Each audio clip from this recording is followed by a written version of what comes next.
Et si je vous disais que le talent n'existe pas? Si je vous disais que Mozart, Beethoven ou Einstein n'avaient pas vraiment de talent, ou en tout cas que ce n'est pas grâce à ça qu'ils ont réussi? Derrière ces questions un peu provocatrices se cachent des interrogations plus profondes. Dans un monde obsédé par le résultat et la distinction, le talent inné tel qu'on se le représente collectivement ne serait-il pas une bonne excuse pour justifier nos échecs ou encore pour soutenir et perpétuer un système qui reproduit les inégalités?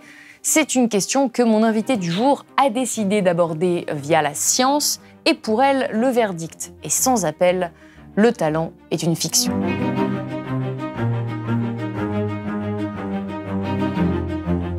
Sama Karaki, bonjour. Bonjour Salomé. Alors vous êtes docteur en neurosciences, biologiste, et vous venez de publier ce livre, Le talent est une fiction, aux éditions JC Lattès. Alors avant qu'on aille plus loin, j'aimerais qu'on donne une définition de ce qu'est le talent. Vous en donnez une dans votre livre. Le talent désigne la maîtrise exceptionnelle de compétences, de savoir et d'aptitudes par un individu dans au moins un domaine de l'activité humaine, le plaçant parmi les plus performants de ses pairs. Mais ça, c'est qu'une définition parmi d'autres, c'est ça ? Quelle est la bonne définition pour vous? Alors, et celle-là, d'ailleurs, je n'ai aucun problème avec. Ça veut dire ça serait juste une appellation que nous donnons à ce qu'on observe quand quelqu'un est exceptionnel par rapport aux autres. Donc, je peux dire, cette personne a du talent. La question du talent potentiel est celle qui pose problème. Ça veut dire, je vois quelqu'un qui a une performance supérieure et je veux faire une inférence en disant, il a une performance exceptionnelle parce qu'il a du talent.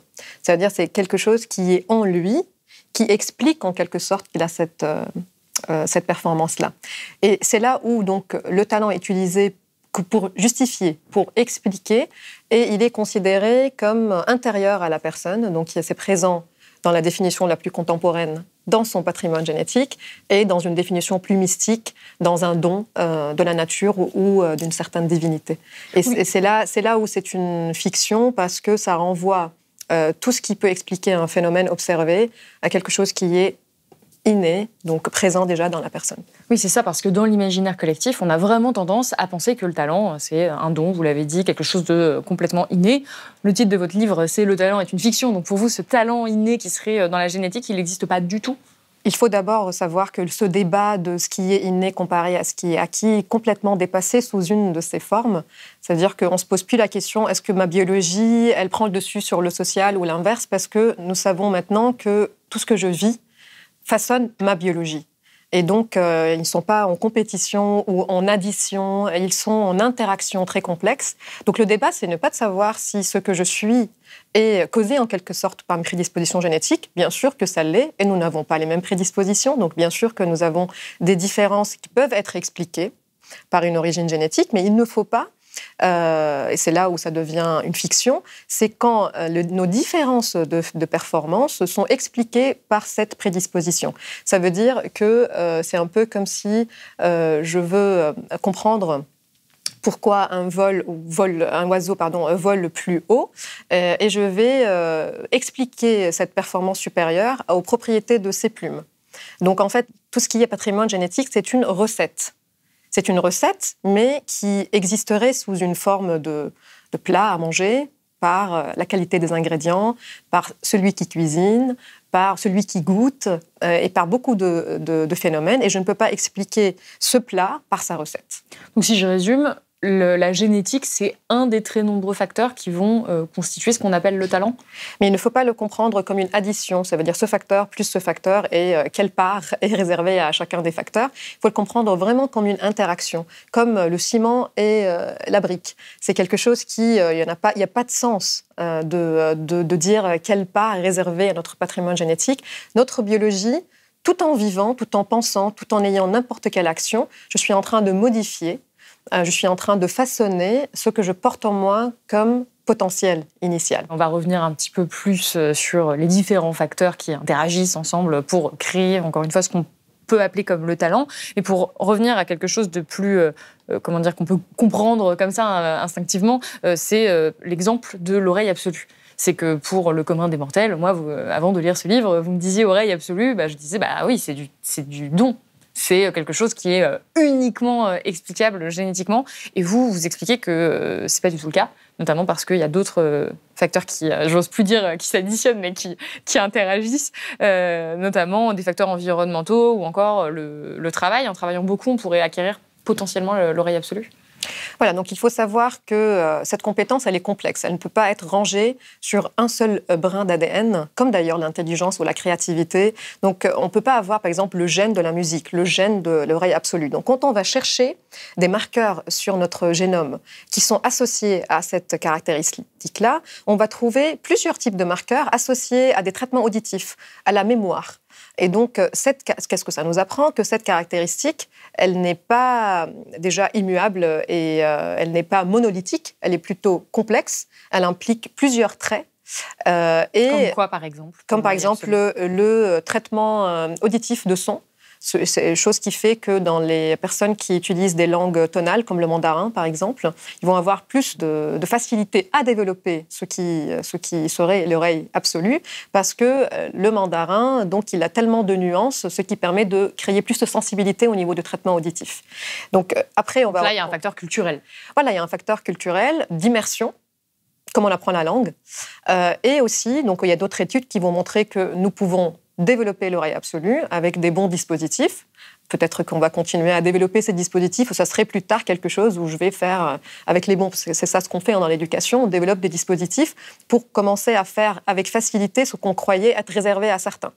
Comme par exemple les maths. Pendant longtemps, on pensait que la capacité à faire du calcul était réservée à certains, et puis on a développé des dispositifs d'apprentissage qui fait que maintenant, quand on est à l'école, on fait tous du calcul. Donc il y a des choses qui, avec le développement de ce que nous, humains, savons faire, c'est comment on apprend les choses, il est peut-être possible qu'à un certain temps, on finirait par dire que l'oreille absolue, c'était à l'époque où on pensait que c'était réservé à certains. Alors, non seulement si on n'a pas ces marqueurs génétiques, on peut développer l'oreille absolue, mais aussi, si nous avons ces marqueurs génétiques, ça ne signifie pas qu'on serait bon en musique. Et c'est ça aussi les études qui vont montrer que ce qui est génétique prédit, mais ne détermine pas. Oui, et donc parmi ce qui va donner un avantage sur les autres pour exceller dans un domaine, vous expliquez que finalement, c'est pas forcément, encore une fois, ce qu'on pourrait appeler le don ou la facilité extrême, c'est la précocité face, dans l'exercice d'une activité en particulier. Et là, par exemple, moi, vous le citez, on y pense souvent, on dit quelqu'un qui a du génie, c'est Mozart. Il savait composer à 11 ans, il avait cette forme de talent inné. Et vous expliquez que finalement, c'est être précoce qui nous donne un avantage par rapport aux autres, mais qui ne nous détermine pas à exceller dans le domaine concerné. D'ailleurs, il n'y a aucun besoin de considérer que Mozart était précoce. Ça veut dire que, bien sûr, ce qu'il a fait est exceptionnel, c'est-à-dire le produit est exceptionnel, mais est-ce que la question du potentiel est vérifiée? Non. Je ne sais pas ce qu'il y avait dans les marqueurs génétiques de Mozart. On ne sait pas s'il était né dans une autre famille, ça aurait pu donner. Il est né dans une famille de musiciens. Il est né non seulement dans une famille de musiciens, mais le père de Mozart avait un projet d'en faire un prodige avant même sa naissance. Et l'année de naissance de Mozart, Léopold Mozart, son père, a publié presque un manuel de comment apprendre la musique aux enfants, avec une pédagogie très avancée pour l'époque, un livre qui a été traduit en 7 langues européennes, et il était lui-même un musicien reconnu, donc ça veut dire avec un très bon réseau. C'est-à-dire que les musiciens qui venaient boire un café avec papa, ce n'était pas n'importe quel musicien, c'était aussi donc baigné dans un capital culturel, dans un capital informationnel, vivre avec un pédagogue musical et ne pas avoir le droit de jouer, d'avoir une enfance. C'est-à-dire que tout cela est très exceptionnel et nous pouvons du coup ne pas avoir besoin d'un ingrédient magique dans Mozart pour expliquer ce qu'il aurait pu donner. Alors des fois, par ce qu'on appelle un épouvantail, c'est-à-dire me faire dire ce que je ne dis pas. On dit alors que tous ceux qui sont nés dans ces conditions seraient de Mozart. Non, parce que l'expérience humaine est complexe. Je ne pourrais jamais dire ce qui fait que Mozart serait Mozart, c'est ça, plus ça, plus ça, plus ça, plus ça. Mais je pourrais dire qu'avec ces avantages-là, avantages très exceptionnels, ça augmente les chances. Ça augmente énormément les chances que si Mozart avait une prédisposition, elle aurait tout pour qu'elle s'exprime. Voilà, donc il y a plusieurs facteurs invisibles que nous balayons un peu trop vite. Nous balayons parce qu'ils ne sont pas aussi séduisants que l'idée que Mozart était un génie avec ces inspirations qui venaient de vide. Même lui-même disait que je ne sais pas d'où vient l'inspiration. J'ai l'impression qu'on me chuchote la musique à l'oreille. Je ne pense pas qu'il mentait. Je pense qu'à force d'avoir baigné dans quelque chose, on finit par oublier ce qu'aurait pu être le monde sans l'enfance que j'ai eue, sans l'adolescence que j'ai eue. Et il suffit d'aller regarder aujourd'hui ce que des enfants dans certains pays asiatiques qui développent des méthodes d'apprentissage musical très avancées. Des enfants à 3 ans font des choses juste incroyables, qui dépassent de loin d'ailleurs ce que Mozart faisait à cet âge-là. Mais pourquoi on ne dit pas que c'est exceptionnel? Pourquoi on ne crie pas au génie? Parce qu'il y en a plein.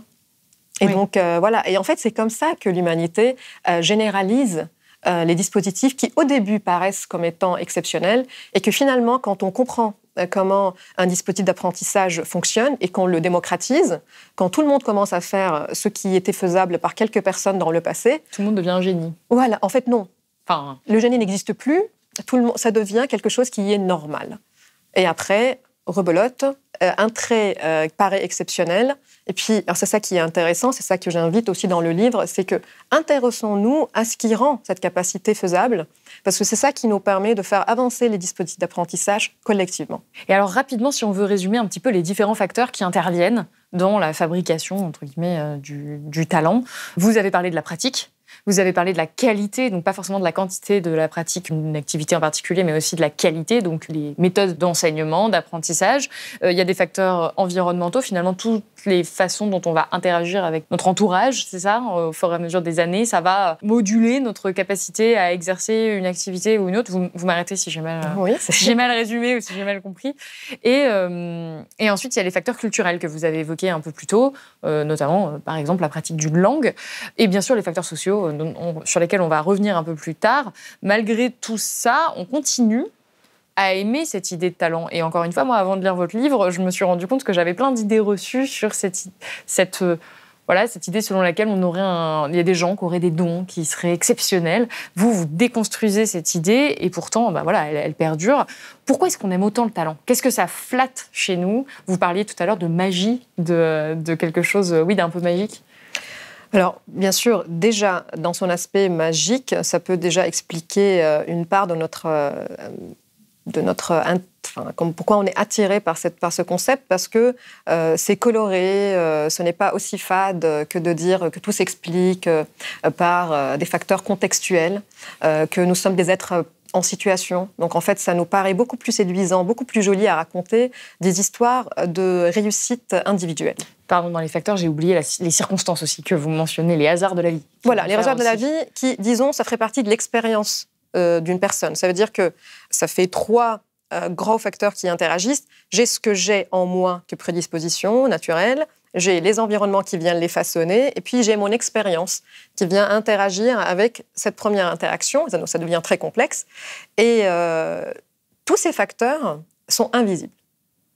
Ils sont invisibles même pour moi. C'est-à-dire que quand moi, je regarde ma vie, je vais être des fois dans une illusion biographique. Je vais penser que j'ai choisi de travailler autant dans un champ parce que j'avais le courage de le faire, alors qu'en fait, j'étais mue par un désir très intrinsèque ou parce que je voulais appartenir à un groupe. Et en fait, donc, on façonne nos récits autobiographiques d'une manière qui est séduisante, qui fait que ça nous semble cohérent. Et aussi, quand on regarde la vie des autres, on a envie de voir des éléments. C'est un peu comme quand on lit on raconte une histoire. Voilà, quand on lit un signe astrologique, on va trouver les éléments qui correspondent à ce qui nous est arrivé. On a cette tendance aussi à trouver du sens là où il n'y en a pas. Après aussi, il y a la raison la plus pernicieuse, et celle que je m'attarde beaucoup là-dessus sur le livre, c'est qu'il n'y a rien de plus apaisant que, pour une société que de dire que ceux qui n'y arrivent pas parce qu'ils n'ont pas en eux les dons pour. C'est-à-dire, en fait, quand on justifie, parce que le talent fait partie quand même de la composante du mérite, donc ce qu'on justifie que ceux qui y arrivent, ceux qui réussissent parce qu'ils avaient en eux un talent supérieur. Et donc, en fait, ça, c'est quelque chose qui est très évident et très apaisant. Pourquoi est-ce que c'est apaisant? Parce que une explication simple, parce que ça... Alors, déjà, ça nous paraît beaucoup plus juste que de dire que ceux qui arrivent, ils y arrivent parce qu'ils sont fils et filles d'eux. Donc, ce qui était quand même caractéristique de l'Ancien Régime, dans lequel c'était plus les avantages de naissance et de statut et de dignité qui faisaient que les gens avaient les positions de pouvoir, ils étaient regardés, ils avaient accès à l'attention des autres. Et donc, ça nous paraît beaucoup plus juste de dire non, ceux qui y arrivent parce qu'ils ont en eux. Donc, d'ailleurs, c'est avant même la méritocratie, c'est une idée confucéenne. Confucius, il disait il faut arrêter de prendre pour pour des personnes qui gèrent la société, des personnes juste qui naissent d'une certaine famille. Il faut qu'on soit sûr que ces gens ont les habilités pour. Ça veut dire que ce soit des personnes adéquates. Et d'ailleurs, après, quand en France et en Grande-Bretagne, on a commencé à réfléchir la méritocratie, en quelque sorte, et le mérite, Voltaire, il disait qu'il admire cette philosophie chinoise parce que, justement, ça nous permet de nous libérer de l'arbitraire de la naissance pour pouvoir vraiment sélectionner ceux qui ont le gabarit, le bon gabarit. À l'époque, on ne parlait pas de génétique, mais le bon gabarit en eux, c'est-à-dire ceux qui ont les capacités. Et c'est quoi les capacités ? C'est d'avoir une prédisposition initiale que j'ai fructifiée avec l'effort. Et c'est normal. Moi, je vais, par exemple, imaginer que vous allez avoir une opération chirurgicale. Vous voulez que la personne qui vous opère soit la plus adéquate. Ouais. Voilà. Et ça nous soulage de dire que cette personne a des certifications qui justifient qu'elle est la personne la plus placée, la mieux placée pour qu'elle vous opère. Mais donc, je ne vais pas forcément penser qu'elle a le talent. Je vais penser qu'elle a bien travaillé. Oui, le talent, c'est encore... Voilà, continuons avec cette idée. Ça veut dire ce qui fait qu'elle a bien travaillé, c'est qu'elle a pu être aussi admise dans des formes, dans des formations qui, au final, renvoient à un potentiel initial, parce que tout le monde n'est pas voué à devenir supérieur dans des compétences. Et donc, voilà, l'équation du mérite, c'est un talent fructifié par l'effort. Et donc, le mérite tel qu'on l'imagine, ça nous apaise. Tel qu'on l'imagine. Ça nous apaise. Puis personnellement, ça nous apaise de dire que tout ce que je n'arrive pas à faire est justifié par le fait que je n'ai pas en moi ce qu'il faut pour. On va revenir un petit peu plus tard sur l'influence que peuvent avoir ce type de croyances après sur nos performances. Mais là, vous venez de décrire le fait que cette idée de talent, elle est apaisante, qu'elle est rassurante, qu'on a envie d'y croire. Pourtant, encore une fois, c'est beaucoup plus compliqué que ça. Et vous expliquez, et c'est tout l'objet de votre livre finalement, c'est que c'est urgent. Vous écrivez d'ailleurs qu'il est urgent. Et repenser le talent, le mérite et la réussite représente un des défis les plus urgents. Pourquoi est-ce que c'est si important pour vous de déconstruire cette idée ? Parce que ce qui fait finalement que des personnes accèdent aux positions dans lesquelles elles sont vues, elles sont reconnues, repose sur beaucoup de privilèges façonnables. Ça veut dire qu'il y a des privilèges environnementaux. Nous savons par exemple que avoir un très beau patrimoine génétique ne garantit pas qu'on va avoir une réussite scolaire. Parce que avoir, par exemple, si vous prenez un groupe de personnes qui ont des prédispositions génétiques très favorables, mais qui viennent d'une classe économique inférieure, ils ont beaucoup moins de chances de réussir, et ensuite d'ailleurs de réussir dans la société, avoir une bonne santé physique et mentale, donc ils ont moins de chances que de groupes de personnes qui ont une prédisposition génétique peu favorable, mais qui appartiennent à des classes sociale supérieure. C'est-à-dire qu'en fait, les freins existent.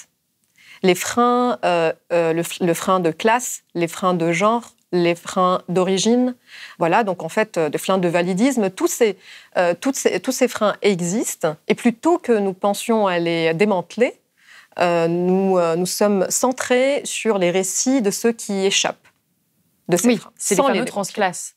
Voilà, c'est de se dire, regardez, la preuve que le mérite, entre guillemets, existe, que le talent existe, c'est qu'il y a des gens qui arrivent dans des familles où il n'y a pas ces prédispositions environnementales, où on ne va pas être poussé à exercer une activité en particulier ou à réussir scolairement. Et pourtant, on a ces récits dans les médias de transclasse, c'est-à-dire de personnes qui vont passer d'une classe la plus basse à une classe plus haute, d'une classe plus modeste à une classe si on pense la question économiquement, sur le point économique, culturel. Je pense à des exemples connus comme Édouard Louis, par exemple, qu'on voit beaucoup dans les médias. Et on pourrait se dire, c'est parce que lui, il avait quelque chose d'exceptionnel. Rien ne le prédestinait à ça. Et pourtant, il y arrive. C'est bien la preuve que le talent existe. D'ailleurs, il serait le dernier à s'attribuer du talent. Oui, bien sûr. Oui, parce qu'en fait, on aime bien les histoires des personnes qui creusent un trou dans un mur et qui passent de l'autre côté, des poissons qui échappent du filet ou qui sautent au-dessus d'une barrière, parce que ça renvoie à une forme de liberté individuelle qui transcende. Donc, d'ailleurs, même dans la mythologie, il y a beaucoup d'exemples de héros, de demi-dieux qui se révoltent contre l'ordre établi. Et en fait, nous sommes attirés par ces récits parce que on a l'impression que c'est possible. Le déterminisme n'est pas aussi écrasant. C'est possible d'échapper à son destin social. Sauf qu'à aucun moment on se dit « et ce mur, on en fait quoi ? Et ce filet, on en fait quoi ? Et cette barrière, on en fait quoi ?» En fait, ça sert à légitimer le système. À légitimer le système, mais aussi détourner le regard. C'est-à-dire qu'en fait, c'est pour ça que c'est urgent que nous arrêtons parce qu'en fait, nous avons des cerveaux très limités dans nos capacités attentionnelles. Et parce que, en fait, j'entends aussi souvent, oui, mais on peut penser les barrières tout en étant fasciné par les talents et les transclasses. Et moi, je dis, attention, on n'a pas beaucoup d'attention. On n'a pas beaucoup d'attention, on n'a pas beaucoup d'espace, de lutte dans notre cerveau. Donc, il faut aussi qu'on se dise, quand je vois un transclasse qui échappe, ou une transclasse qui échappe, ce qui serait fascinant, c'est de se dire par quels moyens, parce que peut-être là, on a créé une petite fissure dans le mur sur lequel on peut démanteler. Donc, ce qui est très intéressant dans le travail d'Édouard Louis, il ne raconte pas que son passage pour qu'il reçoive l'admiration des autres. Il raconte son passage parce qu'il est en train d'analyser le filet. Il est en train d'analyser le mur. Il est en train d'analyser pourquoi les autres sont retenus derrière. Pourquoi son père, il a le corps usé. Et tout son travail n'est pas un récit autobiographique de jubilation personnelle. Non, pas du tout. Effectivement. Son travail est une... Donc, en fait, tout récit de transclasse et toute admiration pour un parcours de transclasse qui ne veut pas regarder de quoi est fait le filet et de quoi est fait le mur, c'est un récit de développement personnel. C'est une histoire dont on ferait des séries et des films. Mais ça n'a aucun intérêt sociologique. Et en fait, vous dites que ça renvoie à cette idée dangereuse selon laquelle, quand on veut, on peut. Et en réalité, c'est plus compliqué que ça. Bien sûr. Et c'est très triste de réaliser que nous n'avons pas assez de liberté sur nous-mêmes telle qu'on aimerait le croire. Parce que ça permet en fait cette illusion que nous sommes capables de nous émanciper par nous-mêmes. Même la volonté n'existe pas. La volonté innée, entre guillemets. Il y a des gens qui naîtraient avec la volonté de s'en sortir et d'autres non. Ça, c'est une chimère. Alors, dans le domaine des neurosciences, quand on analyse cette question de décision rationnelle, très vite, on va être devant un constat très pessimiste, ce qui fait qu'en fait, la majorité de ce que nous faisons est déjà automatique en nous et beaucoup plus rapide que ma décision rationnelle. Je vais par exemple, si j'ai envie de fumer une cigarette, je vais fumer la cigarette et ensuite rationaliser mon geste en me disant « oui, j'arrête quand j'ai envie ». Donc ça, c'est par rapport à nos habitudes quotidiennes. Les jugements, par exemple, là, je vous rencontre, vous me rencontrez, on s'est déjà jugé très vite, en quelques millisecondes, et puis on est en train de valider le premier jugement que nous avons eu. Donc tout ce travail en neurosciences nous montre que nous sommes déterminés par ce que nous avons construit en nous comme stéréotypes, comme apprentissage, comme compétences, comme croyances sur nous-mêmes et sur le monde. Alors, ça ne veut pas dire que c'est fini, je n'ai aucune marge de manœuvre sur ce que j'ai en moi comme désir et comme compétence d'ailleurs. Mais ce qui veut dire, c'est que cette marge de manœuvre, elle va s'opérer dans une action délibérée où je regarde mon passé, je regarde mes stéréotypes et je me dis, attends, là je viens de faire un stéréotype raciste, par exemple. Ça va pas. Mais je suis déterminée par ce stéréotype, mais je peux délibérément décider de penser contre moi. Et le déconstruire. Mais exagérer cette capacité de se regarder, ça veut dire c'est comme si moi je passe mon temps à regarder mon fonctionnement. Chose qui est impossible dans l'exigence de rapidité et d'efficience de la vie. Encore plus quand je porte en moi des charges stéréotypiques, quand je porte en moi une fatigue, parce que j'ai un métier dur, parce que j'ai des conditions de vie des accidents de vie, j'ai des handicaps, j'ai des circonstances qui s'accumulent, des vulnérabilités qui font que je n'ai même pas l'espace d'avoir ce critique intérieur pour regarder où j'en suis. Et où je vais, et donc où je veux aller. Voilà. Et en fait, il n'y a pas de liberté. Et on ne peut pas parler de liberté sans conscience de nos déterminismes. Et ça, c'est plutôt Spinoza qui rejoint les neurosciences. C'est-à-dire que je ne peux pas agir sur ces automatismes si j'en suis pas conscient. Et voilà les discours de transclasse, comme Didier Ribon ou Édouard Louis ou Annie Ernaux. C'est un contrôle qu'on prend sur nos vécus. En fait, c'est ça qui nous permet de les raconter. Mais il y en a qui vont être transclasses et qui ne vont pas forcément avoir ce regard critique sur le filet dont vous parlez et qui vont tout simplement changer de classe, parfois même sans, j'allais dire pas sans s'en rendre compte, mais sans le penser, sans l'intellectualiser. Je pense à, des footballeurs, par exemple, connus, ou qui vont venir de milieux populaires et qui, du jour au lendemain quasiment, ou en tout cas après quand même des années de travail, mais vont connaître une ascension absolument fulgurante. Eux, ils ne le pensent pas, ils sont arrivés là peut-être juste par la force de leur volonté, on pourrait se dire, et de leur talent. Oui, alors il y a beaucoup de gens qui travaillent et qu'on voit pas, qu'on valorise pas. Si on regarde le parcours de footballeurs, ça correspond à un moment historique dans lequel on valorise cette forme de talent, en quelque sorte, et c'est qui permet d'accéder à une forme de célébrité qui est en fait aisance financière majeure. Voilà, c'est un moment dans notre histoire dans laquelle ce genre de compétence est valorisé.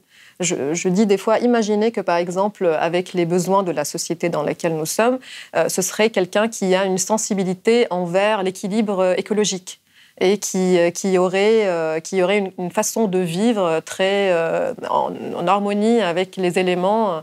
Alors, ça serait peut-être les talents qu'on valoriserait un jour et qui ferait que ceux-là, ils seraient des influenceurs qui seront les talents reconnus de la société. Donc en fait, c'est la culture qui impose ce qu'on valorise, ce qu'on évalue. Ce qu'on considère comme talent ou non. Et voilà ce qu'on considère comme talent et non. Et d'ailleurs, dans cette considération, il y a beaucoup de biais culturels et de biais sexistes, par exemple, parce que dans les mêmes domaines, scientifiques, artistiques, ceux qui ont été considérés comme ayant du talent, en majorité, c'était des hommes blancs. Historiquement, même aujourd'hui, vous allez avoir par exemple les femmes dans le domaine scientifique ont 13 fois moins de chances d'être reconnues, citées, que ce qui aurait pu être attendu dans des publications scientifiques. Mais alors, est-ce que c'est parce qu'elles sont moins bonnes ? Est-ce qu'elles ont de moins bonnes performances ? Pourquoi est-ce que les femmes sont à ce point moins considérées ? Dans les critères objectifs, dans certains domaines, il y a beaucoup plus de femmes et beaucoup plus de performances qui est associée pour d'ailleurs aussi, ça peut être des critères sociaux qui nous imposent une forme de discipline différente que celle que les hommes s'imposent à eux-mêmes. Et ce qui est intéressant, c'est justement d'analyser ce qui se passe entre la performance du travail quotidien et puis après la reconnaissance ou l'accès à des positions de pouvoir, ça veut dire être chef d'une équipe de recherche. Et c'est là où il y a une chute dramatique et qui fait que c'est les hommes qui, en majorité, sont à la tête des équipes de recherche et donc récupèrent la reconnaissance. Donc, en fait, ce que vous expliquez, c'est qu'on n'accède pas au pouvoir par le talent aujourd'hui. Pas dans tous les domaines. Ça serait enfoncer des portes ouvertes parce que c'est reconnu qu'avec un mérite égal, ça veut dire avec une performance égale. C'est que par exemple en France, vous pouvez sortir d'une grande école, vous avez beaucoup moins de chances d'accéder à une position de pouvoir en politique que si vous venez d'une famille politique. Donc ça c'est une partie de l'équation de la méritocratie qui fait que et c'est pour ça aussi il y a certains qui disent que la méritocratie ne tient pas ses promesses, parce que ceux qui méritent ne réussissent pas. Mais ce n'est pas le sujet. Bien sûr, ça fait partie du sujet, mais le sujet, c'est qui mérite. C'est tout de même une question qui, à la fin, découle de votre livre. C'est est-ce qu'à la fin, étant donné qu'il n'y a pas vraiment de talent, est-ce que la méritocratie telle qu'on l'ambitionne peut exister, sachant qu'on peut se dire qu'aujourd'hui, elle n'existe pas vraiment, mais est-ce qu'elle pourrait exister ? Alors, si je veux imaginer une méritocratie juste, ça veut dire une méritocratie qui tient ses promesses, il y a deux conditions, c'est-à-dire que ceux qui réussissent, ils ne trichent pas. Ils le font en une bonne application des règles. Et le deuxième critère qui est essentiel, c'est que nous ayons dans la société des capacités de mesurer le mérite. Ça veut dire des capacités objectives qui ne sont pas arbitraires et qui permettent de dire telle personne elle a telle performance. Parce que bien sûr, après, il y a beaucoup qui seront apaisés si on dit que ceux qui ont les performances accèdent à la réussite. Donc, on dit méritocratie tient ses promesses, tout va bien. Après, la question, c'est comment on accède à ces performances. Voilà, et en fait, c'est là où la question devient plus ambiguë, c'est-à-dire est-ce que ces performances ne sont pas façonnées par les mêmes raisons qui font que ceux qui méritent ne réussissent pas? C'est-à-dire, est-ce que les barrières ne sont pas déjà présentes chez un enfant de 5 ans, chez un enfant de 1 an? Est-ce qu'il n'y a pas quelque chose qui détermine notre capacité à développer des performances, des freins invisibles auxquels on pense peu? Comme quoi? Comme la nourriture que nous avons, comme la pollution dans laquelle nous vivons, comme les croyances dans lesquelles on est sujet à se voir inférieur et qui constituent une charge, une menace de stéréotypes qui fait que je ne me sens pas légitime de m'efforcer. Et donc, je ne vais pas développer la performance pour laquelle peut-être j'aurais eu un potentiel.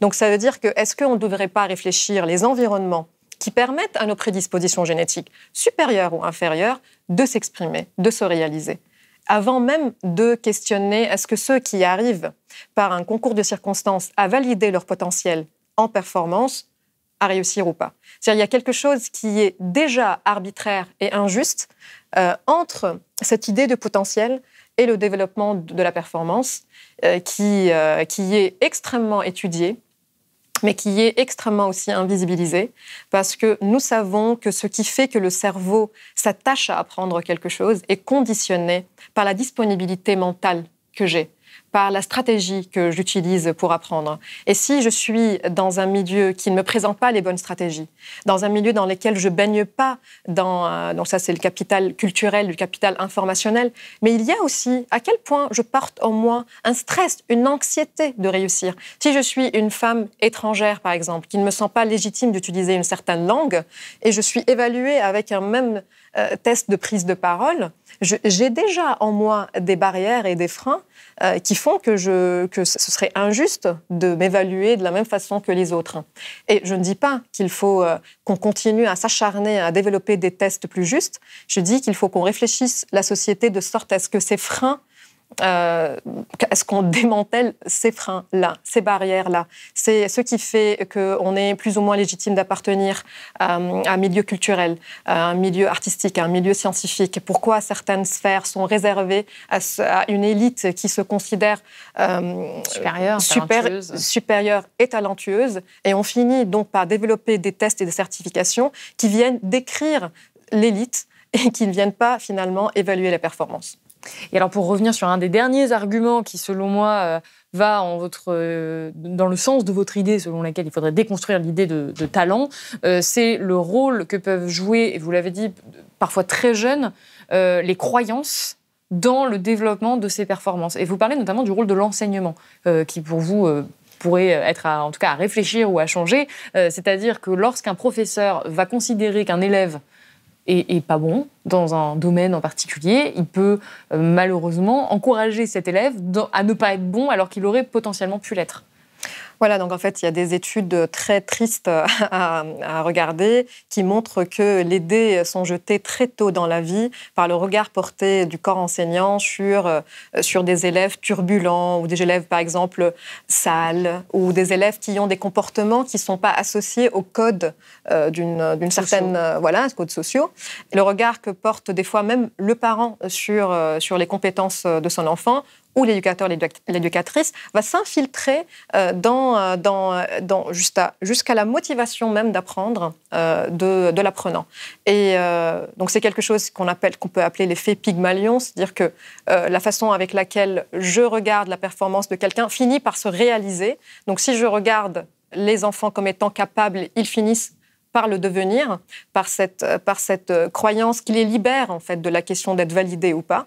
Mais si je les regarde comme étant incapables et donc en fait comme étant pas câblés pour une performance donnée, ce qui a été observé pendant longtemps sur les capacités des communautés afro-américaines aux États-Unis de faire des maths ou sur les femmes de faire du sport.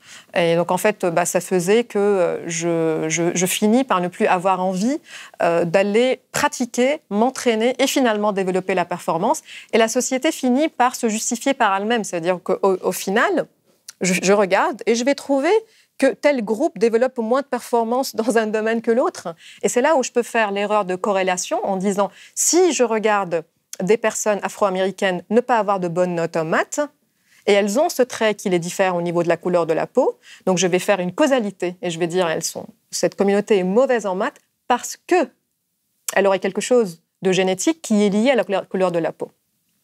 On n'est pas très loin du racisme, on est juste on est au centre même, mais justifié par une fausse interprétation de la science.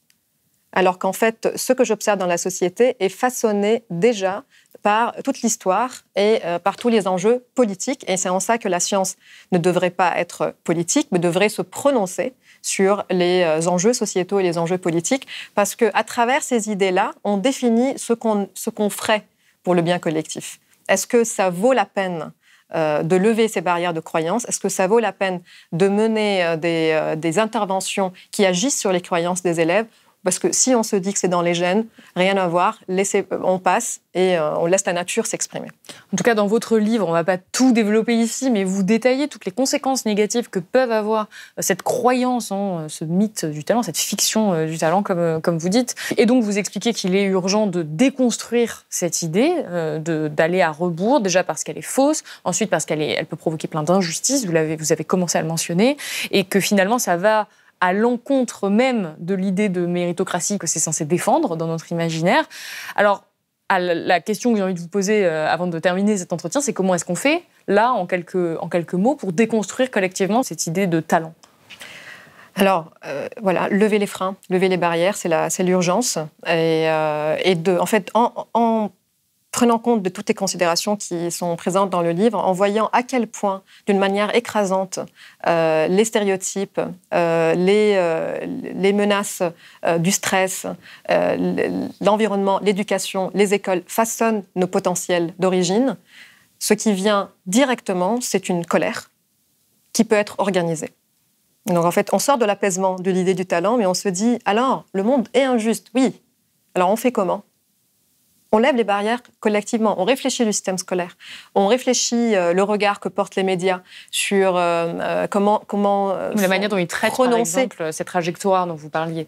Voilà, tout le monde de la mode, par exemple, et toute la communication dans laquelle on est tellement imbibé qu'on finit par ne plus imaginer une autre façon de vivre dans un monde donné. Et donc tout cela, c'est urgent.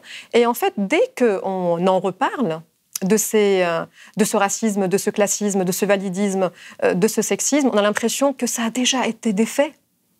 Et en fait, on est taxé de wokisme, parce que en fait, c'est souvent d'ailleurs associé aux personnes qui sont dans la position de pouvoir, de se sentir très vite envahies dès qu'on touche à ces positions. En fait, oui, il faut assumer complètement l'urgence toujours présente et toujours actuelle, de défaire les freins, d'une manière à s'attaquer aussi aux freins qui nous sommes invisibles, aidés par la science, parce que c'est aussi les études en sciences de l'éducation, c'est aussi les études en neurosciences et en psychologie cognitive qui nous permettent de voir à quel point ce que nous sommes, nos capacités sont façonnées par des éléments invisibles et sont façonnables par les interventions qui viennent les enlever. Écoutez, c'est la fin de cet entretien. Merci beaucoup, Sama Karaki, d'avoir été avec nous sur le plateau de Blast. Merci, Salomé. Et vous, qu'en pensez-vous ?